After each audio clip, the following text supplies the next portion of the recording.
मोहल्ले के सामने सास बहू और अकेले में सास बहू। शांतिनगर मोहल्ले के मंदिर में अपनी पड़ोसनों के साथ अश्विनी और नीलम भगवान की आरती उतार रही होती हैं। ओम जय जगदीश हरे, स्वामी जय जगदीश हरे। हे भगवान, हमारे मोहल्ले में सुख शांति बनाए रखना, सभी लोगों में प्रेम भावना बनाए रखना। नीलम अश्विनी का आशीर्वाद लेने के लिए झुकती है, तभी अश्विनी नीलम को रोकती है। अरे अरे बहू, ये तू क्या कर रही है? मैंने कितनी बार कहा है कि तू मेरे पाँव मत छुआ कर, तू मेरी बहू नहीं बेटी है। नहीं नहीं मम्मी जी, मुझे आपके पाँव छूने दीजिए, आपके पाँव में ही तो स्वर्ग है। भाई वाह, क्या सास बहू की जोड़ी है। आप दोनों का प्यार देखकर तो दिन बन जाता है, और जिस दिन आप लोग मोहल्ले के मंदिर में पूजा करते उस दिन तो पूरा मोहल्ला खुशियों से भर जाता है।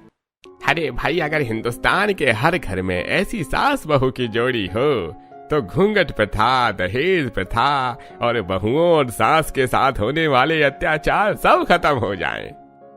अरे बस बस, अब आप लोग हमारी कितनी तारीफ कीजिएगा। आप दोनों की जोड़ी देखकर लगता ही नहीं कि सास बहू, ऐसा लगता है जैसे कोई माँ बेटी है। सच में आजकल ऐसे रिश्ते बहुत कम देखने को मिलते हैं। सही ही लगता है, कौन कहता है हम सास बहू हैं? हम माँ बेटी ही हैं। चलिए अब आप लोग प्रसाद खाइए, हम दोनों को घर जाकर अपना घर भी संभालना है। इतना कहकर दोनों सास बहू मंदिर में आए सभी श्रद्धालुओं को प्रसाद देती हैं और अपने घर की तरफ चली जाती हैं। इसी तरह कुछ दिन बीतते हैं और एक दिन सास बहू का पूरा परिवार डाइनिंग टेबल पर बैठा होता है।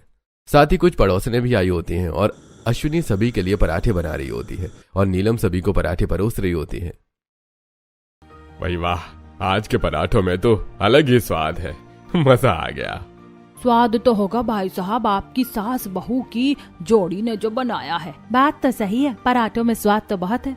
अरे कांति आंटी, आप पराठे नहीं ले रही है? मम्मी जी, 2 पराठे कांति आंटी के लिए बनाइएगा। ले बहू, पराठे बन गए हैं, ले जा।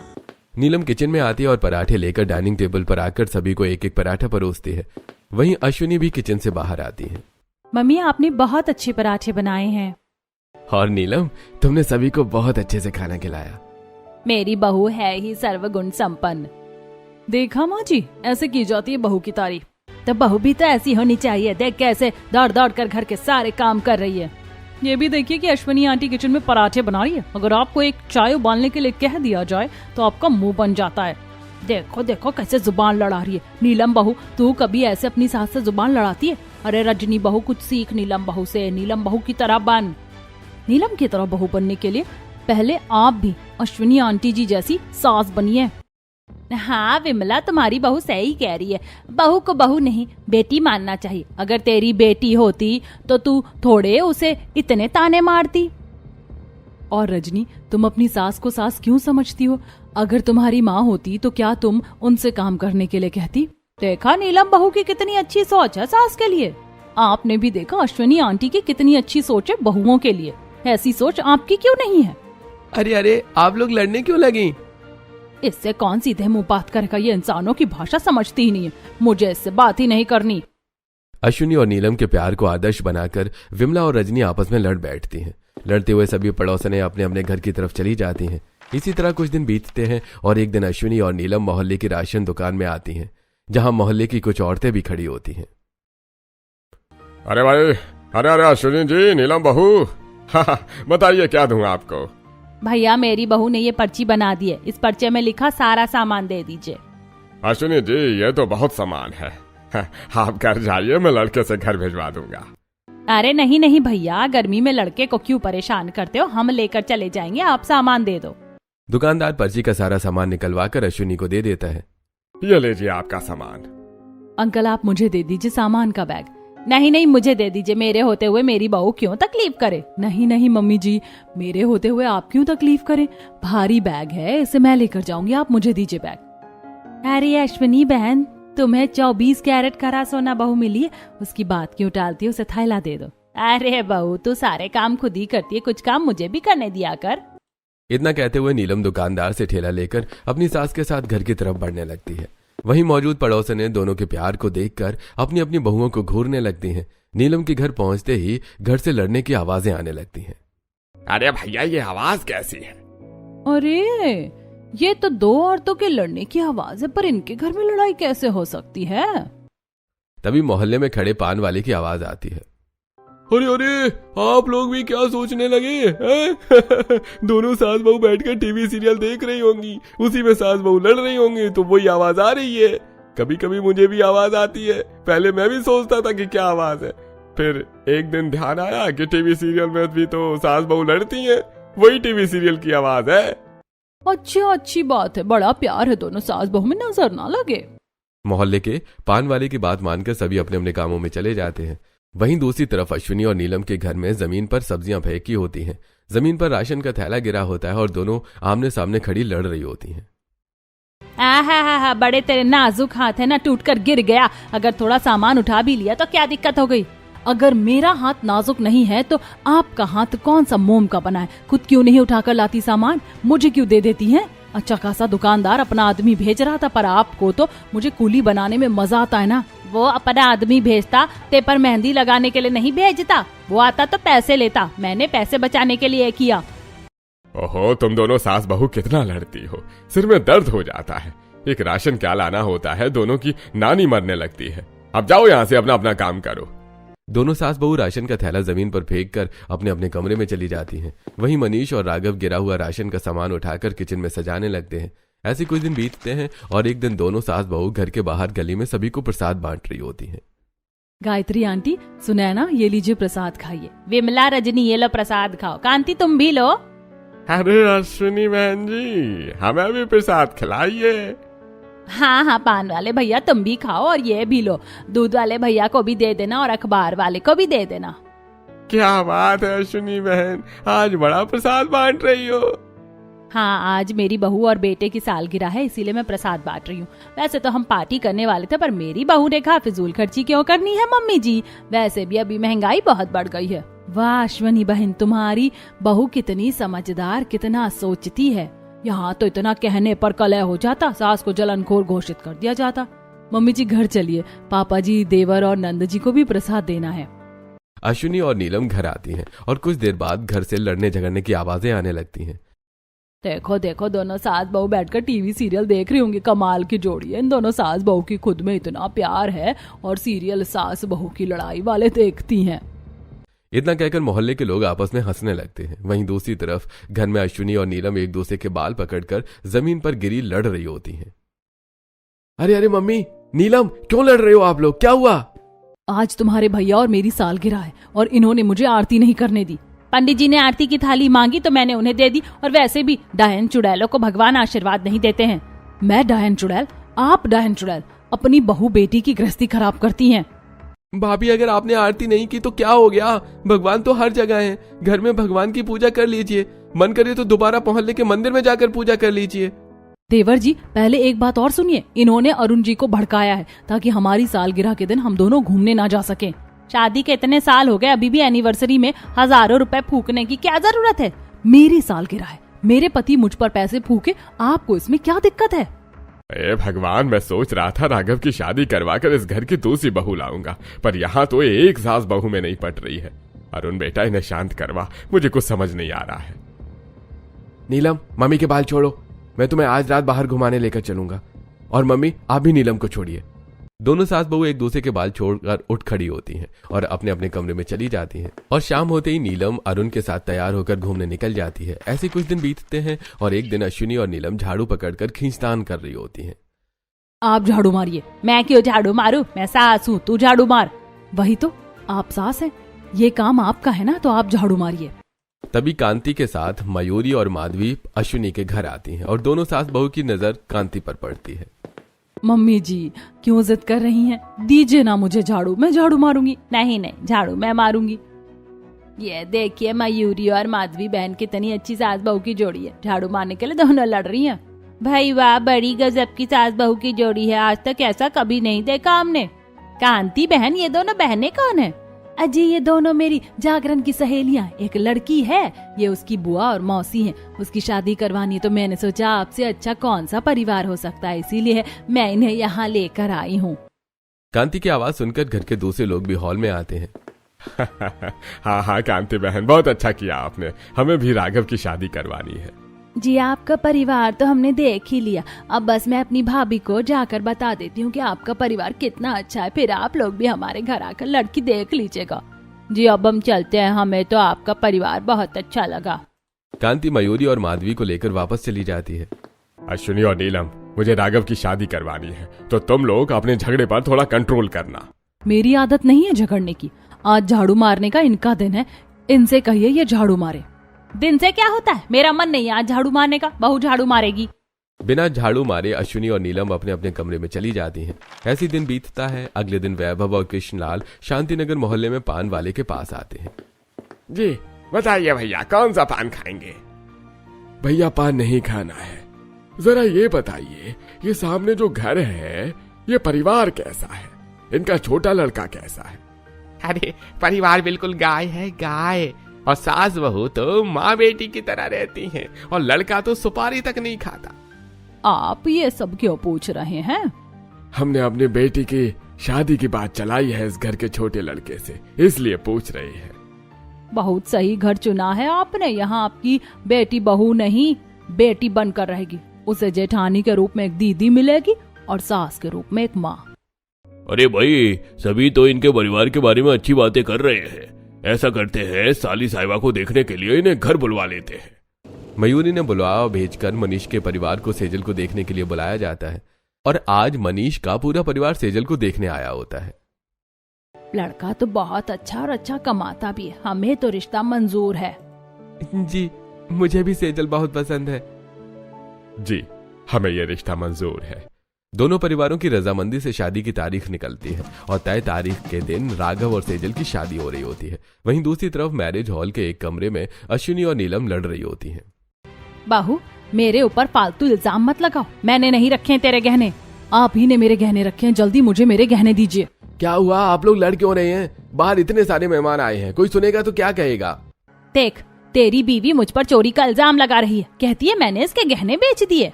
नीलम तुम कौन से गहने की बात कर रही हो? वो नेकलेस जो मुझे मेरे भाई ने राखी में दिया था, मेरे सारे गहने ये अपने लॉकर में रखती है ना, और आज शादी में मुझे पहनने के लिए नहीं दे रही हैं। नीलम याद करो, एक बार तुमने वो गहने लॉकर से निकलवाए थे, उसके बाद वो गहने मैंने हमारी कमरे के कबर्ड में रखे थे। ये देखो गलती खुद की और मुझ पर आरोप लगा रही है। मेरी कोई गलती नहीं है, आपको देने के लिए ही इन्होंने गहने रखे थे, अब नहीं दिए तो इनकी गलती है, पर मैं तो गहने नहीं पहन पाई ना शादी में। इतना कहकर नीलम कमरे से निकल जाती है। वहीं राघव सेजल की मांग भरकर अग्नि के फेरे लेता है। विवाह संपन्न हुआ, आज से आप दोनों शादी के बंधन में बंध चुके हैं। सेजल राघव से शादी करके शांतिनगर मोहल्ले में अश्विनी के दरवाजे पर गृह प्रवेश के लिए खड़ी होती है। बेटी जल्दी से गृह प्रवेश करो, तुम्हें एक नया परिवार मिलने वाला है जहाँ की सास माँ जैसी है। कांति पूरी बात बताओ कि जेठानी दीदी जैसी है। मम्मी जल्दी भाभी का गृह प्रवेश करवाओ। हाँ हाँ सेजल बहू दाहिने पैर से कलश गिराकर गृह प्रवेश करो। सेजल दाहिने पैर से कलश गिराकर गृह प्रवेश करती है। गृह प्रवेश के बाद पड़ोसने अपने अपने घर लौट जाती हैं। नीलम बहू तेरी देवरानी शादी की रस्मों रिवाज में थक गई होगी, अपनी देवरानी को अपने देवर के कमरे तक पहुँचा दे। हाँ हाँ क्यों नहीं, आइए देवरानी जी। नीलम और कीर्ति सेजल को राघव के कमरे में पहुंचाकर अपने अपने कमरे में चली जाती हैं। वहीं राघव और सेजल थोड़ी बातें करते हैं और सो जाते हैं। रात बीतती है। अगले दिन सेजल तैयार होकर अपनी पहली रसोई के लिए हॉल में आती है। आज तो भाभी की पहली रसोई है, आज कुछ टेस्टी खाने मिलेगा। अरे टेस्टी मिले चाहे नहीं मिले, भाई टाइम पर खाना मिल जाएगा। टाइम पर क्यों, हमारे घर में टाइम पर खाना नहीं बनता है क्या? अरे अरे नहीं बहू, खाना तो टाइम पर ही बनता है। ये लोग तो ऐसे ही बोल रहे हैं। वैसे तुम क्या बना रही हो अपनी पहली रसोई में? आप लोग क्या खाइएगा बताइए, मैं वही बना दूंगी। देवरानी जी आप अपनी पहली रसोई में पुलाव बनाइए। नहीं बहू तू पूरी और सब्जी बना। देवरानी जी आप पहले पुलाव बनाइएगा, फिर जो मन करे वो बनाइएगा। नहीं पहले पूरी और सब्जी बनाना। हे भगवान, कहीं पहले दिन ही इन सास बहुओं की कहानी छोटी बहू को पता न चल जाए। हे भगवान ये क्या कर रही हूँ मैं। आप दोनों की पसंद का खाना बना देती हूँ, इसमें परेशान होने की कौन सी बात है। नहीं नहीं देवरानी जी, माँ जी को पूरी सब्जी खाने का मन है तो आप पूरी सब्जी बनाइए, पुलाव बनाने की जरूरत नहीं है। नहीं नहीं बहू तू अपनी जेठानी की पसंद का पुलाव बना। अभी तो ये दोनों लड़ रही थी और अभी एक दूसरे की तारीफ करने लगी, ये क्या माजरा है। सेजल तुम किचन में जाओ और अपनी पहली रसोई की रस्म करो। सेजल किचन में आती है और गैस चूल्हे पर पुलाव चढ़ाकर आटा गूंथकर पूरी छानने लगती है। अपनी सास और जेठानी दोनों की पसंद का खाना बना देती हूँ, साथ में मीठे में खीर और जलेबी भी बना देती हूँ। इतना कहकर सेजल खीर और जलेबी भी बनाती है और सारा खाना लाकर डाइनिंग टेबल पर सभी को परोसती है। आह वाह वाह वाह, क्या खाना बनाया है, मजा आ गया। थैंक यू देवरानी जी, आपने मेरी पसंद का पुलाव बनाया। हाँ बहू, तूने मेरी पसंद से पूरी सब्जी भी बनाई, बहुत अच्छा किया। चुड़ैल कहीं की, देखो कैसे पुलाव खा रही है। एक दिन अपनी सास की पसंद का नहीं खा सकती थी। ये कभी नहीं सुधरेंगी।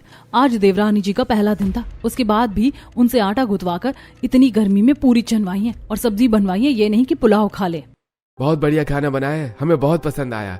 ऐसी सेजल की पहली रसोई पूरी होती है और आज का दिन बीतता है।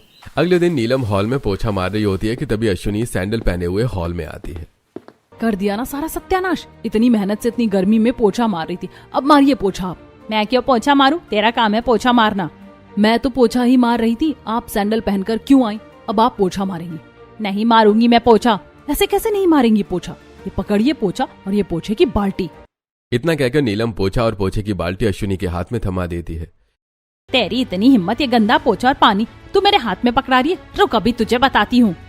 इतना कहकर अश्विनी पोछे का गंदा पानी नीलम के ऊपर फेंक देती है। आपने मेरे ऊपर पोछे का गंदा पानी फेंका? इतना कहकर नीलम पास रखा फ्लावर पॉट अश्विनी की तरफ फेंकती है। अश्विनी झुक जाती है और फ्लावर पॉट सेजल के माथे पर लगता है। आप दोनों लड़ क्यों रही हैं और एक दूसरे पर फ्लावर पॉट क्यों फेंक रही हैं? अरे अरे बहू, तुझे चोट तो नहीं लगी? माफ करना, हम दोनों तो हॉल की साफ सफाई कर रहे थे, नीलम से गलती हो गई। हाँ देवरानी जी, माफ कर दीजिए। नहीं नहीं, कोई बात नहीं, आपको मुझसे माफी मांगने की जरूरत नहीं है, मैं ठीक हूँ। सेजल अपने कमरे में चली जाती है जहाँ राघव की नजर सेजल के माथे पर लगी चोट पर पड़ती है। सेजल, तुम्हारे माथे पर ये चोट कैसे लगी? वो मम्मी जी और जेठानी जी की आवाज सुनकर मैं हॉल में गई, मुझे लगा वो लोग लड़ रही हैं, तो मैं उन्हें रोकने के लिए आगे बढ़ी, तभी जेठानी जी ने फ्लावर पॉट फेंका और वो मेरे माथे पर लग गया। पर मम्मी जी और दीदी लड़ नहीं रही थी, वो दोनों साफ सफाई कर रही थी, पर चीजें फेंकते हुए। वो दोनों लड़ ही रही थी, और जब वो दोनों लड़े तो तुम उनके पास मत जाना। दोनों लड़ रही थी, पर सभी तो कहते हैं उनके बीच में बहुत प्यार है। वो एक एक्टिंग है, असल में मम्मी और भाभी के बीच 36 का आंकड़ा है। ऐसा कैसे हो सकता है, और ये एक्टिंग क्यों? हाँ मैं बताता हूँ। 3 साल पहले अपने पुराने घर में अश्विनी और नीलम किचन में लड़ रही होती हैं और गैस चूल्हे पर कुकर की सीटी बज रही होती है। मैं क्यों गैस बंद करूंगी? तू बंद करेगी गैस। मैं क्यों बंद करूंगी गैस? आप बंद कीजिए। देख बहू, मुझसे जुबान मत लड़ाओ, तुझे गैस बंद करना पड़ेगा। नहीं, गैस चूल्हा तो आपको ही बंद करना पड़ेगा। सास बहू की तू मैमे में अचानक कुकर फटता है और किचन में आग लग जाती है। मोहल्ले के सभी पड़ोसी बाहर इकट्ठा होते हैं जहां अश्विनी और नीलम एक दूसरे के ऊपर मिट्टी और कचरा फेंक रही होती है। डायन चुड़ैल, मेरे किचन में आग लगवा दिया, आज तो मैं तुझे छोड़ूंगी नहीं, तुझे डंडे से मारूंगी। मैंने आग लगाया कि आप मुझे जला देना चाहती थी? मैं सब समझ रही हूँ, आप मुझे जलाना चाहती थी ना? और नीलम एक दूसरे के बालों को पकड़कर लड़ने लगती हैं। तभी महिला पुलिस आकर दोनों को थाने लेकर आती है। उसके बाद किसी तरह हम उन्हें घर लेकर आए और दोनों ने अपनी बदनामी की वजह से कसम खाई कि अब हम समाज के सामने नहीं लड़ेंगे, और हम बेइज्जती से बचने के लिए वो मोहल्ला छोड़कर यहाँ चले आए। पर यहाँ भी दोनों सास बहू रोज महाभारत करती हैं। अगर ऐसी बात है तो दोनों के बीच की अनबन मैं खत्म करूंगी। ऐसे ही आज का दिन बीतता है। अगले दिन सेजल अश्विनी के कमरे में नीलम के नाम से गिफ्ट रखती है और नीलम के कमरे में अश्विनी के नाम से गिफ्ट रखती है। अरे ये गिफ्ट यहाँ क्या कर रहा है, और इसमें मम्मी जी का नाम क्यों लिखा हुआ है? दीदी, मम्मी जी सच में आपको बहुत प्यार करती हैं, आपके लिए सरप्राइज गिफ्ट लेकर आई हैं। जरूर देवरानी जी को दिखाने के लिए लेकर आई हूँ, रख लेती हूँ। सेजल अश्विनी के कमरे में आती है। बहू, ये गिफ्ट तूने यहाँ रखा है? नहीं नहीं, ये गिफ्ट तो जेठानी जी ने आपके लिए मंगवाया है, जेठानी जी आपको सरप्राइज गिफ्ट दे रही हैं। ये नीलम बहू को क्या हो गया, मुझे गिफ्ट दे रही है? अपनी गलती का एहसास हो गया होगा इसे। ऐसी शाम होती है और पूरा परिवार टीवी देखते हुए चाय नाश्ता कर रहा होता है। अच्छा हुआ नीलम बहू, जब तुझे तेरी गलती का एहसास हो गया तो अब अपनी सास से माफी भी मांग ले। गिफ्ट तो तूने मुझे दे दिया, मैं तुझे माफ कर दूंगी। मैंने कौन सी गलती की? आपकी गलती है और गिफ्ट आपने मुझे दिया, आप मुझसे माफी मांगे तब मैं गिफ्ट लूंगी। मेरे सामने गिरकर तू मुझे गिफ्ट दे गई है, ना कि मैं। गिफ्ट देने आप आई थी, ना कि मैं। आप गिरिए मेरे सामने। मैं किसी के सामने नहीं गिरती, समझी ना? मत मांग माफी, मैं भी तेरा गिफ्ट कचरे में फेंक दूंगी, मैं भी आपके गिफ्ट में आग लगा दूंगी। नीलम और अश्विनी सारी बातें बोलकर आपस में लड़ बैठती हैं और लड़कर अपने कमरे में चली जाती हैं। ये क्या, मैंने तो सोचा था इन दोनों में सुलह हो जाएगी, पर ये दोनों फिर लड़ बैठी। बहू, इन दोनों में सुलह कराने का कोई उपाय नहीं है, इनके पीछे अपना समय बर्बाद मत करो। ये लोग आपस में लड़ेंगे और किसी के आते ही एक हो जाएंगी, तुम अपना काम किया करो। ऐसे कुछ दिन बीतते हैं और एक दिन मोहल्ले में सेजल दूध वाले से दूध लेकर आ रही होती है। तभी विमला और रजनी सेजल को रोक लेती हैं। क्या हुआ विमला आंटी? सेजल बहू मेरी बहू को समझा कि तेरी जेठानी की तरह मेरा आदर सम्मान करके रहे। ये मेरी कोई बात नहीं मानती है। मैं क्यों इसकी बात मानूं? ये कौन सा मेरी बात मानती है? वहीं सुनैना गायत्री के साथ अपने आंगन में लड़ रही होती है। आप जाहिल गवार हैं, आपको कोई काम नहीं आता। आपकी हिम्मत कैसे हुई मुझे टोकने की? बहू देख, अश्विनी की बहू कितनी अच्छी है, कितने अच्छे से अपनी सास के साथ रहती है, और तू हमेशा मुझे नीचा दिखाती रहती है। और एक मेरी सास है, हमेशा मुझे मायके भेजने की बात करती रहती है। अश्विनी आंटी की तरह क्यों नहीं बनती आप? अब इन्हें क्या पता कि सच्चाई क्या है। हमारे मोहल्ले की सारी बहुएं गलत सास बहुओं को अपना आदर्श बना रही हैं। इसी तरह कुछ दिन बीतते हैं और एक दिन मोहल्ले का पान वाला पड़ोसियों के साथ अश्विनी के घर आता है। आप लोग यहाँ? अरे बहू, अपनी सास और जेठानी को बुलाओ, मुझे मेरी बेटी के जन्मदिन का इनविटेशन देना है। वो दोनों तो अश्विनी और नीलम छत पर खाने की प्लेट लेकर लड़ रही होती हैं। नीलम के हाथ में मेहंदी लगी होती है। मैंने मेहंदी लगाई है, मैं चम्मच से खाऊंगी। क्यों लगाई है तूने मेहंदी? मैं तुझे चम्मच नहीं दूंगी। मुझे अचार निकालना है इस चम्मच से। मुझे चम्मच दे दीजिए। नहीं दूंगी, मैं इससे अचार निकालूंगी। अब इन लोगों को क्या कहूँ? तभी अश्विनी नीलम को अपने हाथों से दाल चावल खिलाते हुए सीढ़ियों से नीचे उतरती है। आंटी, आप अपनी बहू को अपने हाथों से खाना खिलाती हैं? इसमें हैरान होने वाली कौन सी बात है? मेरी बहू मेरी बेटी जैसी है। उसके हाथ में मेहंदी लगी है तो मैं उसे अपने हाथों से खाना खिला रही हूँ। ये देखिए, इसे कहते हैं सास बहू। ऐसी होती है ना कि अपनी बहू के मॉडर्न होने पर उसे ताने मारे और उसे घर की चार दीवारी में रखना चाहें। आप लोग यहाँ क्यों आए हैं? अरे मेरी बेटी 18 साल की हो गई है। मैंने उसके जन्मदिन पर बहुत बड़ी पार्टी रखी है। आप लोगों को इनविटेशन देने आया हूँ, आप लोग जरूर आइएगा। हाँ हाँ, हम जरूर आएंगे। पान वाला सभी को इनविटेशन देकर चला जाता है। ऐसे ही आज का दिन बीतता है। अगले दोपहर नीलम आयरन लेकर अश्विनी के कमरे में आती है। मेरी सास मुझे बहुत परेशान करे। अब देखते रहिए पार्टी में कैसे जाती, इनके कपड़े ही जला दूंगी। इतना कहकर नीलम कबर्ड से अश्विनी की पार्टी की साड़ी निकालती है और आयरन से साड़ी जला देती है। वहीं दूसरी तरफ अश्विनी भी आयरन लिए नीलम के कमरे में आई होती है और उसकी डिजाइनर साड़ी जला रही होती है। बहुत हो गया इस नीलम बहू का। अब देखते हैं ये पार्टी में कैसे जाएगी। मैं अकेले जाऊंगी पार्टी में। ऐसी शाम होती है। दोनों अपने अपने कमरे में अपनी साड़ी पहनती हैं। दोनों का आंचल जला होता है। मेरी साड़ी का आंचल कैसे जल गया? जरूर ये हरकत मम्मी जी की ही है। मम्मी जी ने मेरी साड़ी का आंचल जलाया। अब मैं उन्हें छोड़ूंगी नहीं। पूरा परिवार तैयार होकर हॉल में खड़ा होता है। तभी अपने कमरे से नीलम और अश्विनी गुस्से में हॉल में आती हैं। अरे भाई जल्दी चलो वरना हम लोग लेट हो जाएंगे। चलती हूँ, पहले ये देखिए क्या किया है इसने। हाँ, और आज मैं अपनी सास को बता दूंगी कि बहू क्या कर सकती है। अश्विनी गुस्से में नीलम के बालों को पकड़कर मोड़ने लगती है। वहीं नीलम अपने दोनों हाथों से अश्विनी के कानों को पकड़कर खींचने लगती है। अरे भाई सत्यानाश, अब हम पार्टी में नहीं जा सकते, हम क्या कहेंगे? आप लोग लड़ क्यों रही हैं? मेरी साड़ी का आंचल जला दिया है तेरी जेठानी ने, और इन्होंने भी मेरी साड़ी का आंचल जलाया है। छोड़ूंगी नहीं। ये दोनों एक दूसरे के बाल और कान नोच रही हैं। सारा मूड खराब कर दिया। पापा जी, भैया, आप दोनों सासू माँ और जेठानी जी को समझाते क्यों नहीं हैं? बहू अश्विनी को मैं समझा कर थक गया हूँ और ये अपनी हरकतों से बाज नहीं आई। और जब मैं नीलम को समझाता हूँ तो वो कहती है कि माँ के पल्लू से बंधे हुए हो, माँ के मगरमच्छ हो। और कभी मैं माँ को समझाने चला जाऊं तो माँ कहती है कि जोरू का गुलाम हूँ। अरे भाई जाओ, उसी के पल्लू को गले में बांध कर घूमो। और इसलिए मैंने भी दोनों को समझाना ही छोड़ दिया है। सेजल, ये दोनों समाज में हमारी इज्जत रख लेती हैं, यही बहुत बड़ी बात है। इनसे शांति और प्यार की उम्मीद रखना बेकार है। लड़ने दो इन्हें। लड़ते हुए नीलम और अश्विनी एक दूसरे के कपड़े फाड़ने लगती हैं। वहीं पूरा परिवार उदास होकर अपने कमरे में चला जाता है। ऐसे कुछ दिन बीतते हैं और एक दिन सेजल मोहल्ले के सब्जी वाले से सब्जी खरीद रही होती है। अरे बहन जी, आपकी सास और जेठानी नहीं आई सब्जी खरीदने?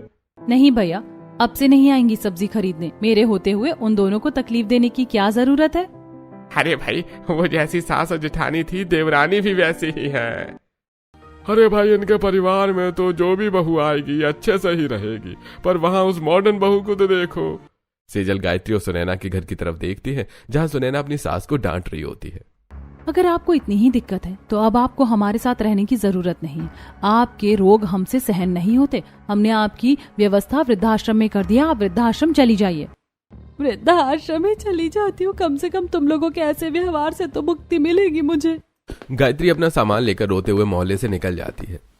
तभी विमला रजनी को हाथों से पकड़ते हुए अपने घर के बाहर धकेलती है। अरे विमला आंटी को क्या हो गया? ये अपनी बहू को धक्के क्यों मार रही हैं? बहू तू अपने मायके चली जा, तू हमारे परिवार में रहने के लायक नहीं है। मुझे रहना भी नहीं आपके जैसे परिवार में, जो पूरा दिन मुझे कोलू के बैल की तरह खटाते रहती हैं। जा रही हूँ मैं भी। काश अश्विनी आंटी का एक बेटा होता और मैं उससे शादी कर लेती। ये दोनों परिवार मेरी सास और जेठानी को आदर्श मानकर कितनी बड़ी गलती कर रहे हैं। काश मैं इन्हें रोक पाती। इतना सोचकर सेजल विमला और सुनैना के पास आती है। ये आप दोनों ने बहुत गलत किया। आपने अपनी बहू को घर से बाहर निकाल दिया और सुनैना तुमने अपनी सास को वृद्धाश्रम भेज दिया। सेजल तुम्हें तो अच्छी सास मिल गई है इसीलिए तुम ऐसा कह रही हो, पर मेरी सास मुझ पर बहुत रोक टोक लगाती थी। अब वो वृद्धाश्रम में खुश रहेंगी और मैं अपने पति के साथ अपने घर में। अरे तुम लोग तो अपनी सास की बात मानती हो, पर मेरी बहू को 4 काम क्या करने पड़ते थे। मुझे सुनाने लगती थी कि मैं इतनी गर्मी में थक जा रही हूँ, इसीलिए जाए अपने मायके में ही आराम करे। इतना कहकर विमला और सुनैना अपने घर चली जाती हैं। वहीं सेजल बालकनी में बैठे मनीष के पास आती है। बहू तुम यहाँ, कुछ बात है क्या? पापा जी हमारे घर में बहुत अशांति हो गई है और मोहल्ले में आपने अभी देखा ही होगा। हाँ बहू, मोहल्ले के लोगों पर तुम्हारी सास और जेठानी की ओवर एक्टिंग की वजह से बहुत गलत प्रभाव पड़ रहा है और हमारे घर में अशांति तो फैली ही रहती है। पापा जी मैं सोच रही थी कि क्यों ना हम अपने घर में शांति हवन कराएं। क्या पता शांति हवन से हमारे घर की सुख शांति वापस लौट आए, मम्मी जी और जेठानी जी में सुलह हो जाए। बहू मुझे तो नहीं लगता ऐसा कुछ होगा, पर अगर तुम कहती हो तो मैं शांति हवन करवाऊंगा। अगले दिन मनीष पंडित जी से मुहूर्त निकलवाकर घर में शांति हवन का आयोजन करवाते हैं। सभी पड़ोसी परिवार वाले और पंडित जी हवन कुंड के पास बैठे होते हैं। बहू तुम्हारी सास और जेठानी कहाँ हैं? उन्हें भी लेकर आओ। मेरी सास और जेठानी पूरे मोहल्ले की चहेती हैं, इसीलिए हम सब मिलकर हमारी प्यारी सास बहू की जोड़ी को लेकर आएंगे। सेजल सभी पड़ोसियों को लेकर अश्विनी के कमरे के बाहर आती है, जहां नीलम और अश्विनी हाथों में कंघी लिए तलवारबाजी कर रही होती हैं। काश मेरे हाथ, इसके साथ शांति से रहना बहुत मुश्किल है बहू। कोई मुश्किल नहीं है, आप लोग बाहर समाज के सामने तो साथ में रहती हैं ना, तो कोशिश कीजिए। कोशिश करने में क्या जाता है, आपके ही घर परिवार में शांति आ जाएगी। ठीक है हम कोशिश करेंगे, देखते हैं क्या होता है। पूरा परिवार साथ बैठकर शांति हवन करवाता है। अगले दिन सेजल अपनी सास और जेठानी के साथ किचन में खड़ी होती है। देखिए मानिए कि खिड़की से आपको एक पड़ोसी देख रही है, अब आप लोगों को किचन में काम करना है। अश्विनी सब्जियां काटने लगती है और नीलम आटा गूंथकर पराठे बनाने लगती है और पूरे परिवार को परोसती है। देखा कितना आसान था, बिना लड़े आप लोगों ने खाना बना लिया, ये तो कमाल हो गया। ऐसे ही कोशिश करते रहिए, आप दोनों के बीच सुलह जरूर होगी। इसी तरह अश्विनी और नीलम साथ मिलकर रहने की कोशिश करने लगते हैं, जिसमें सेजल उनकी मदद करती है।